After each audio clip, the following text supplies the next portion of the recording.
Hi everyone, and welcome to another Moment of Chaos.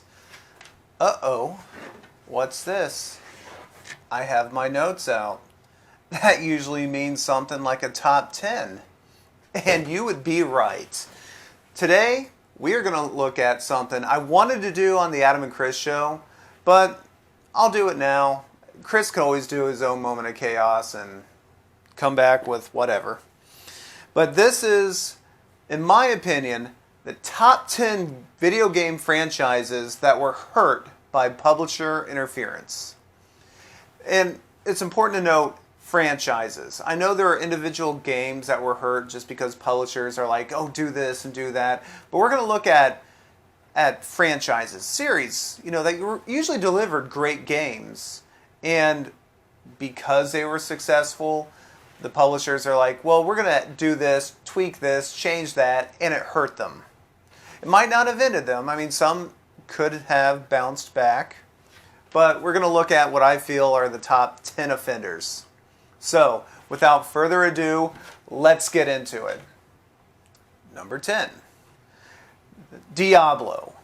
The Diablo franchise has a lot of interesting fans. I think Chris might actually be one of them. It was never a series that I got into. I didn't hate it. It was just like, with so many other games to play, I just never really sat down and worked it. But I know a lot of people that love that franchise. So, of course, Blizzard Entertainment decided with Diablo Immortal to make it a mobile game. See, they made the announcement one year at BlizzCon. And everyone knew, oh, there's a Diablo announcement coming up. And, all the fans were ready for it. And then what happened? I'll tell you what happened. They announced Diablo Immortal as one of the mobile games. And you just hear everyone's disappointment. And, here's the Blizzard... Here's the Blizzard guys up on stage. I kind of feel bad for them. That quickly went away, and I'll tell you why in a second. But they're up there. They're delivering this news that they know is not what these fans want to hear. And everyone kind of groans. And then one guy gets on the mic, and he's like, because, this is a mobile game. So it's going to be like free to play, with a lot of microtransactions in it. And this guy asks him straight up, is this a out-of-season April Fool's joke? And everyone starts applauding. And the guy on stage, you can watch it. Just watch the look on his face. He thinks to himself, yeah, this is the appropriate comeback. And he's like, no, this is real. Everyone groans. He's like, what? You guys don't have cell phones? Which is the wrong thing to say to this crowd. And the look on his face tells you it really was. So Diablo Immortal, I mean, why? I don't like mobile games anyway. I mean, I'll spend my time on my phone if I have free time, watching videos or something. I have video game consoles that I prefer to play. But you know what? There are people that like mobile games. Diablo fans are not that group. And it got panned. People did not like it. So then they announced Diablo 4, which I haven't seen any footage for it yet. Hopefully it's good. Hopefully it'll bring the series and the fans back to a nice area where everyone likes to be. Number 9. Dungeon Keeper. EA, who will be on this list a lot, was behind the Dungeon Keeper games. Again, not the kind of game that I really got into. I just, watching how Dungeon Keeper was played, I'm just like, I guess that's cool. It's just not my thing. But like Diablo, has a lot of hardcore fans. And EA thought, we're going to do Dungeon Keeper Mobile. That's what the game is called. This is like back in 2014. And this game got shit on by everyone. Critics, fans, people who weren't fans but watched what they did and it's like, oh, that's a bunch of fucking bullshit. What they did was they made it mobile, and of course they put microtransactions in it, but the game constantly bugs you to pay money. the little red devil icon pops up. He's like, now's not the time to be stingy. Because you got your goblins and everything mining for gold, and you're building, and you can like raid other people's dungeons and shit. But to mine this stuff, everyone's like, Adam, it's taken a literal day, not a day game time, a day our time to do this. But if you pay extra money, it speeds up the process. So you're paying them money, not to just have the game, but you're also paying them money for the game to move quicker, so you can get some enjoyment out of it. This thing was just panned, and everyone hated it, and with good reason. You buy a game, you want to play it, and I don't like microtransactions. There are people that don't mind them. But when the game is constantly bugging you to spend this kind of money on it, someone lost the script for this type of game a long time ago. And of course, it would be EA. So Dungeon Keeper Mobile really hurt this franchise. I don't know if there's another Dungeon Keeper in the works. For the sake of the fans, I hope so, and I hope they get what they want out of it. Number 8. The Shadow of series. Middle-earth Shadow of Mordor was the first game of this series. It was fun. It could be a bit grindy, but it's fun. So, of course, they followed up with Shadow of War. They made this game even grindier. And one of the things that's great about Shadow of Mordor that was supposed to go over to Shadow of War without any kind of nonsense was the Nemesis system, where if an orc kills you, they power up. They basically get a promotion. And then they become your nemesis. They will look for you, and they will make it personal. It was a fun thing in the game. So Shadow of War, you're going to have more of that, but you can build your own army in this. But the best orcs are hidden behind a paywall. So they took their game, they took this great game they designed, they cut it up, and the features that actually made people want to play the fucking game in the first place, they put behind a paywall. And of course they would. And this game was made by Warner Brothers Interactive Entertainment. Not surprised. And they're like, we already sold everyone this game for $60. We have a special edition out there that's, $70. They're milking this shit. Oh, the feature that we advertised in the game, the feature that everyone's going to want in this game, you can have it. Just give us more money, because you're not getting the game that we promised. I think there's going to be a third one. I haven't heard of anything. This kind of blew up, and really, had they not done that, Shadow of War probably would have been a good game. Shadow of Mordor was great. I don't see... you got the Lord of the Rings franchise. You got casual fans and hardcore fans that are willing to pay money out, but you thought, let's milk them for even more.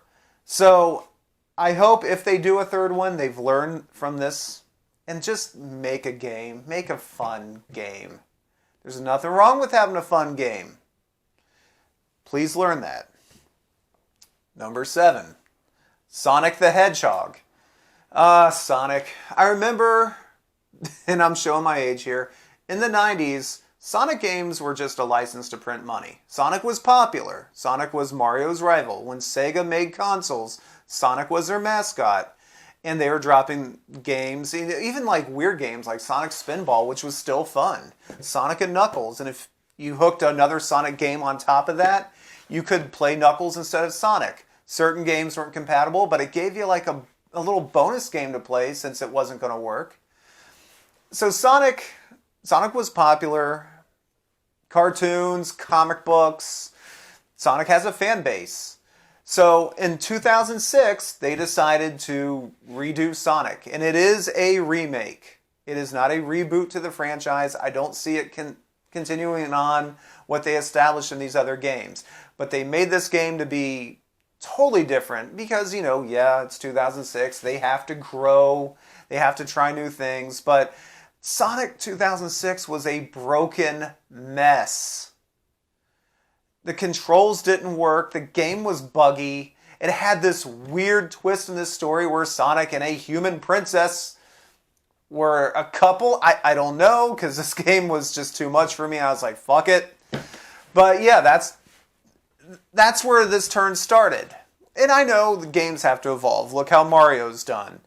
From side-scrolling to this 3D, environment. You've seen Mario games evolve with this, and Sonic tried. There's nothing wrong with that. But Sonic 2006 was a misstep, and I really don't feel this series has fully recovered. You had some games that were a little better, some games that were not as bad, but still fucking bad. And what the hell is a werehog? I mean, these are things that I think Sega needs to just fix with Sonic. Sonic can be fun. I mean, it has enough of a fan base to have a live-action movie with hardcore fans that are passionate enough to look at the original trailer for that movie and say, this looks like shit, fucking fix it. But Sonic needs to be fixed. That franchise can be fun and it can come into its own. I mean, I think the last game that came out was, I don't even remember the name of the title, something of Rise of Lyric, I think it was called, and people hated that game. So come on, Sega, you can still make money with Sonic. You may not be making consoles anymore, but you can still make money with Sonic. Just fix them, do them right, the fans will thank you. Number 6, Silent Hill. Oh, Konami. Konami. You had, at one time, you were one of the best game publishers from my childhood. With Castlevania, Metal Gear, Silent Hill. Now, I wasn't as big of a Silent Hill fan as I was Resident Evil, but I know people that just adored these games. And this will come into play with another entry on this list, but when Konami went kind of sideways with Hideo Kojima, he was developing this game. It was released as a demo, PD. It was kind of first person, whatever. You went through, you saw puzzles, but if you did it right, it revealed this is a trailer for a new Silent Hill game that's going to be directed by Guillermo del Toro, an amazing director. It's going to star Norman Reedus, who, especially, this is when The Walking Dead was really hitting its stride. So Norman Reedus was a license to print money with anything he was connected to. You had a good setup. Silent Hill is a horror game, and Del Toro knows how to do horror right. And Norman Reedus knows how to act in horror right. This game was going to be a success, but then Konami and Kojima got sideways with each other.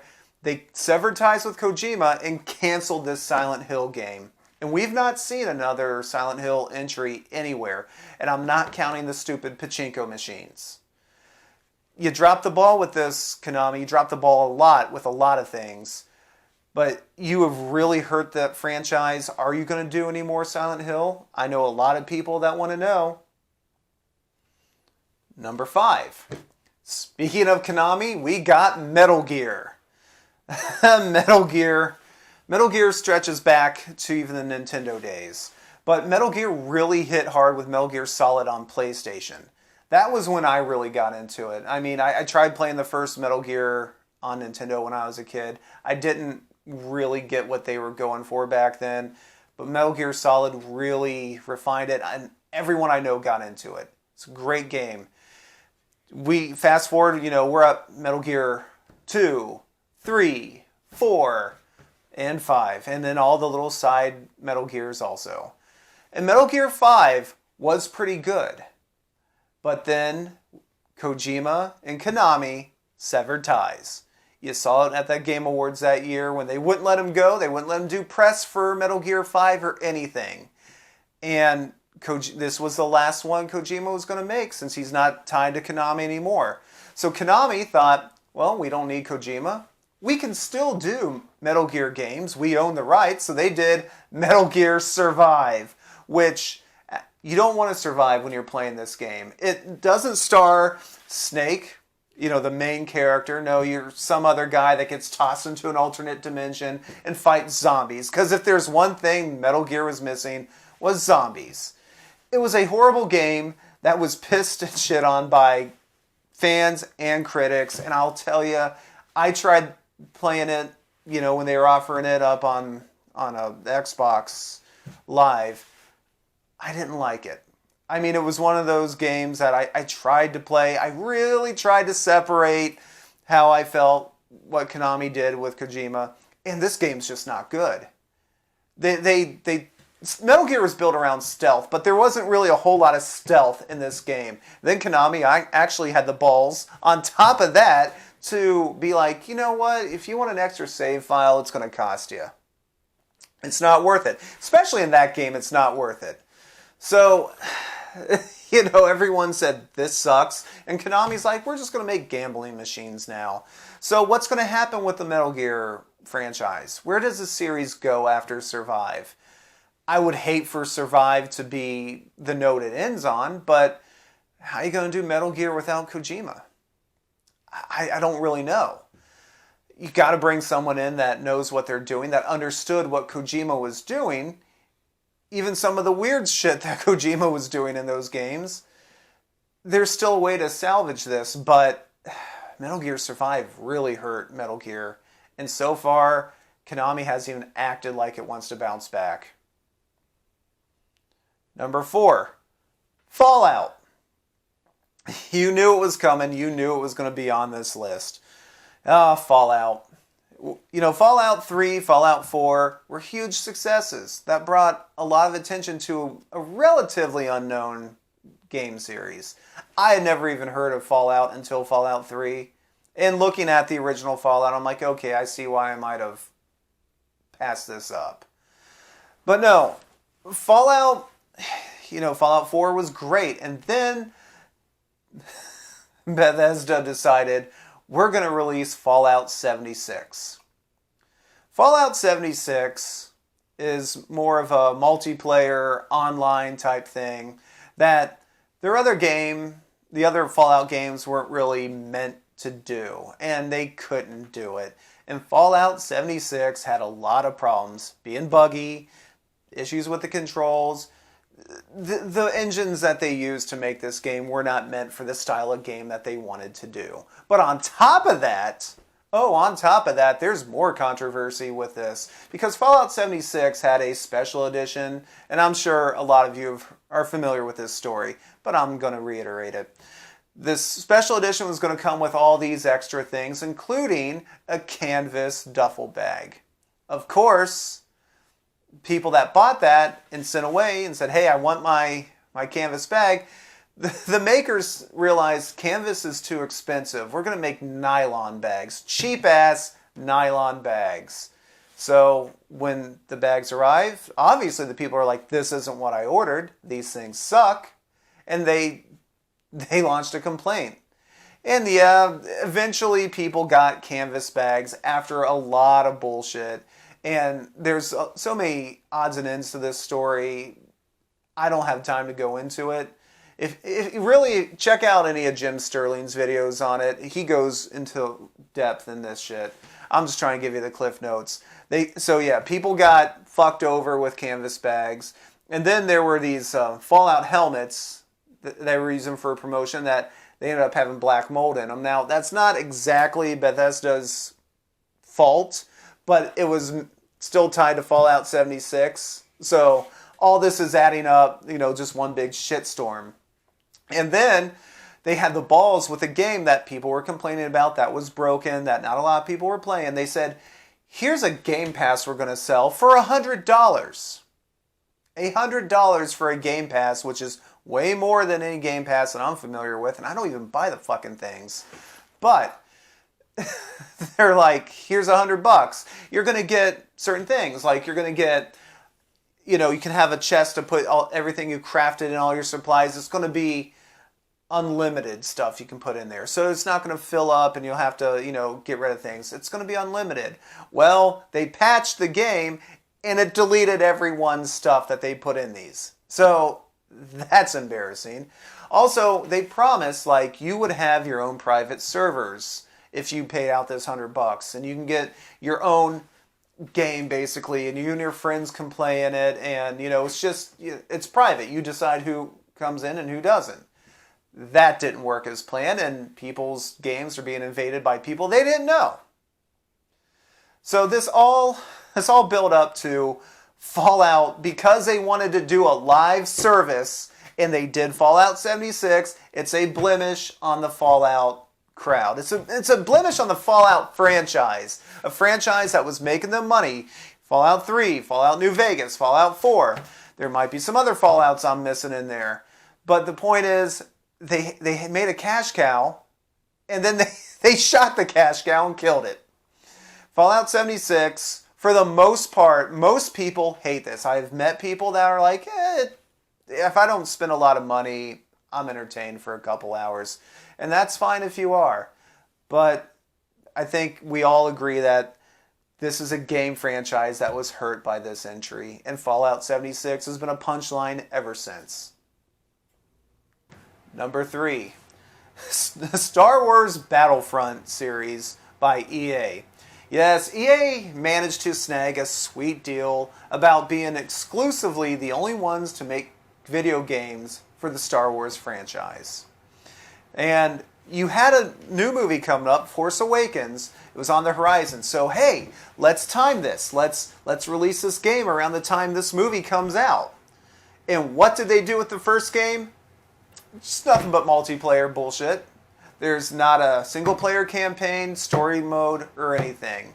Sure, the game looked nice, but it didn't really have a whole lot to offer. And this is one thing I hate about these live service type games, because I don't do a whole lot of multiplayer online for the most part. I like a good campaign. Write a good story, pull me in. If I'm hooked on that story, I'll try the multiplayer. But if not, if all you got is multiplayer, I'm just really not interested. So that's what happened. It's nothing. And so what you'll see with a lot of these type of online multiplayer games, like with COD, is the servers don't always last. Really when the new game comes out, the old server goes down. So if Battlefront 1 only offered these little multiplayer things, you knew that they weren't going to keep the servers on indefinitely. At some point that's coming down, then what goes is your game? So with that critique, EA released Star Wars Battlefront 2, a game that will live in infamy. Now I will give them this, they had a campaign. They had a campaign that kind of went from Return of the Jedi and onward.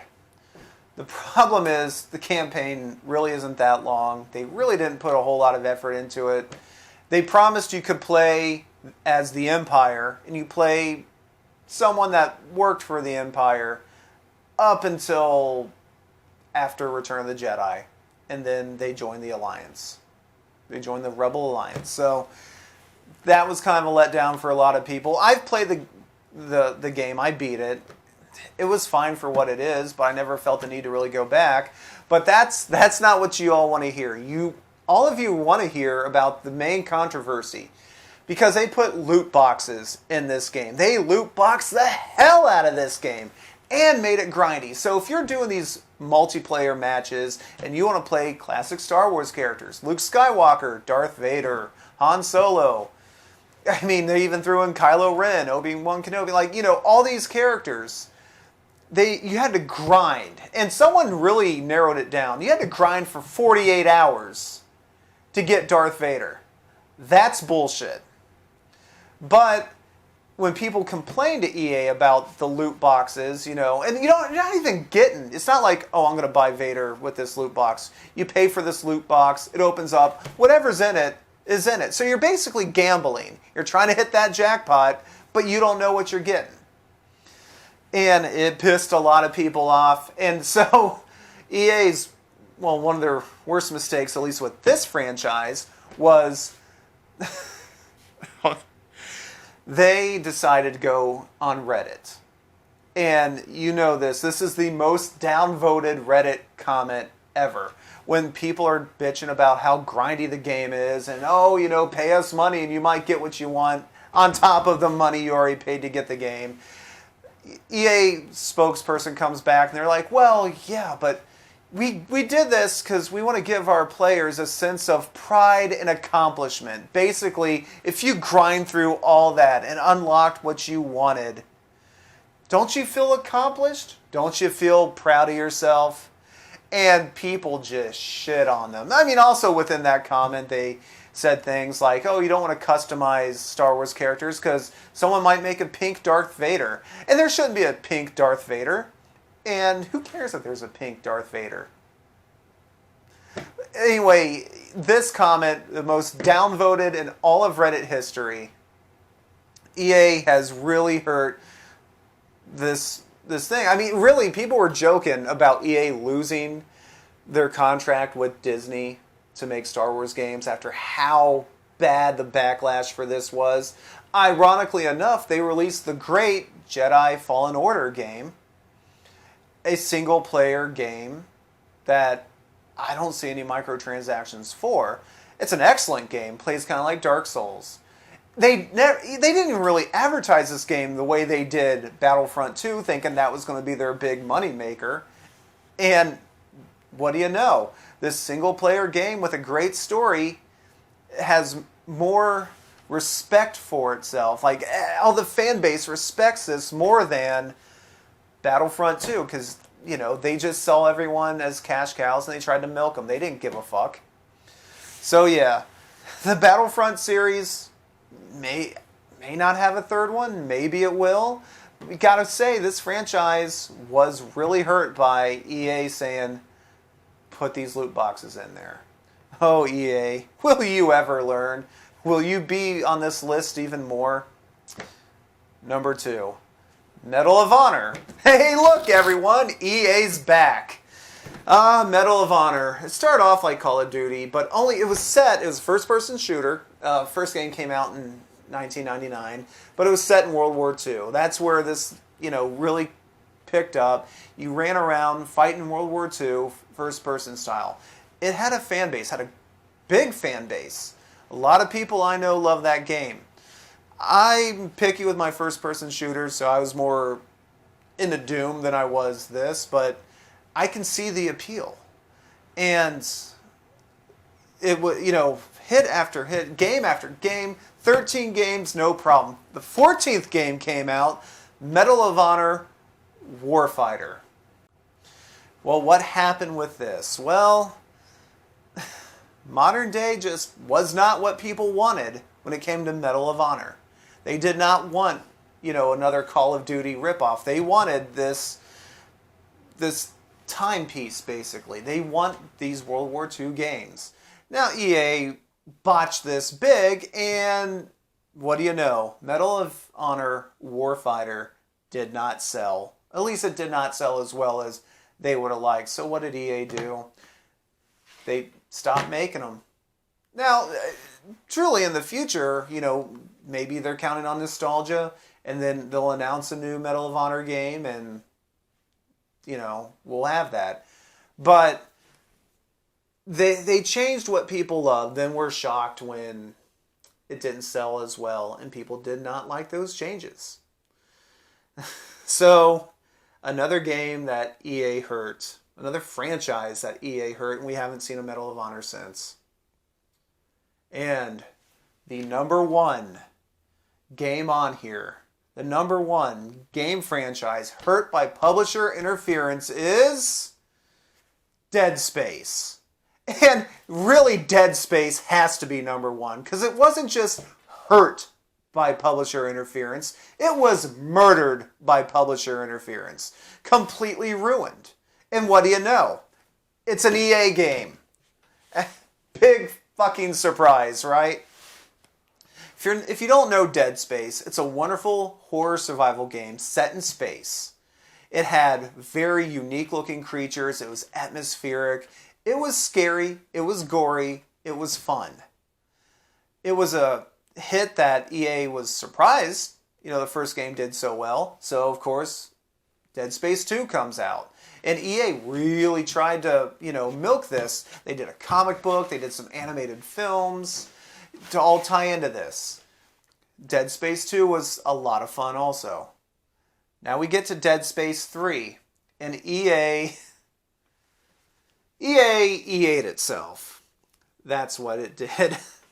So with Dead Space 3, number one, they made the game grindy.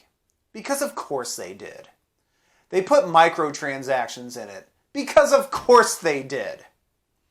So in the game, they took out the regular mechanics that everyone liked, and now you got to salvage parts, and you can like build your own weapons, but you need so much of this and so much of this, and you can make the weapon, and more of this will make the weapon stronger. And it's not fun in a horror game. I mean, some people might argue that it adds a little bit of realism, but if you play Dead Space, it's not realistic, but it's fun. And that's what a video game should be, fun. But on top of that, Isaac, your main character from the other two games, has to share screen time with this other character who I swear I cannot even remember his name because he is that forgettable. And yeah, maybe they wanted to do co-op in there, but co-op doesn't do well for Dead Space. They made it more action-oriented and less horror-oriented. So you've taken away everything that everyone loved about this series. And then it didn't sell well. And then EA, you tried to blackmail the fan base. You know you did. Because you said, well, we need to sell at least 5 million units or we won't be able to afford to make another Dead Space game. It's just not profitable. You sabotaged your own game and then tried to guilt the fan base into buying it. A game that they're saying is not good. Anyone who's played it will say, it's not as good as the other two. You got greedy. You got so greedy. Oh, we're going to make the game grindy. And here's some microtransactions. You can skip the grind by paying us more. Pay us to not play this game. And of course it didn't sell well. I mean, it still broke what I would call a successful video game mark. But no, Electronic Arts wants everything to be the best it can be. And if it's not selling 5 million units, if it only sold 4 million, I'd be happy if I made a video game and it sold 1 million. I'd be like, holy shit, 1 million people bought this game. I'd be on top of the world. You sabotage this game and try to guilt everyone. And now we don't have Dead Space anymore. You have not even tried to make another Dead Space game. You've closed down the studio. Visceral is no longer around because EA does that too, where it'll just, oh, this game didn't sell as well. Must be the studio's fault. Let's pull the plug. So yeah, Dead Space, rest in peace. I miss you. A lot of people miss you. Killed by Electronic Arts. So there you have it.